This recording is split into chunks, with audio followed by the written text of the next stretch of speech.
بسم اللہ الرحمن الرحیم۔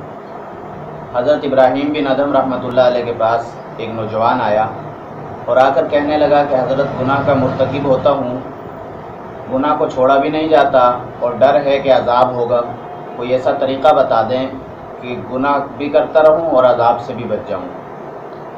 تو حضرت چونکہ اللہ والے تھے، بصیرت کی نگاہ رکھتے تھے، حضرت نے فرمایا کہ میں تجھے ایک طریقہ بتاتا ہوں۔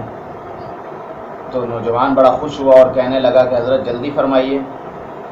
حضرت ابراہیم بن ادھم رحمۃ اللہ علیہ نے فرمایا کہ پہلی تجویز یہ ہے کہ جب تو گناہ کرے تو اللہ رب العالمین کی پناہ گاہوں سے اوجھل ہو کر کیا کر۔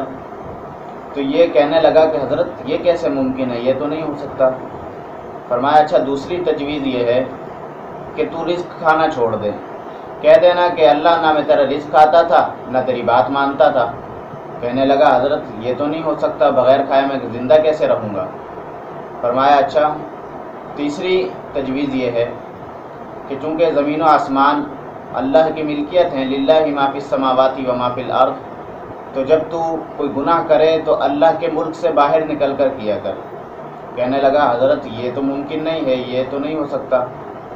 فرمایا چوتھی تجویز یہ ہے کہ جب ملک الموت آئے تیری روح قبض کرنے تو کہہ دینا کہ ابھی تھوڑا انتظار کرو میں توبہ کر لوں۔ کہ نوجوان کہنے لگا حضرت وہاں تو انتظار کا تصور ہی نہیں ہے، یہ بھی نہیں ہو سکتا۔ فرمایا اچھا پانچویں تجویز یہ ہے کہ جب تو مر جائے اور تجھے دفن کر دیا جائے، قبر میں جب منکر نکیر سوال کرنے آئیں تو ان سے کہہ دینا کہ بغیر اجازت اندر آنا منع ہے۔ کہنے لگا حضرت میں انہیں کیسے منع کر سکتا ہوں۔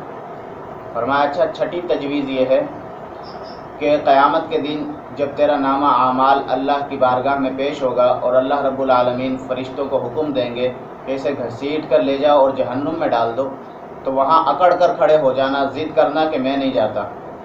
کہنے لگا کہ حضرت میری کیا حیثیت کہ میں وہاں اکڑ کر کھڑا ہو جاؤں، اس دن اکڑ کر کھڑا ہوں، سختی والے دن، قیامت والے دن۔ تو حضرت میری تو کوئی حیثیت نہیں ہے۔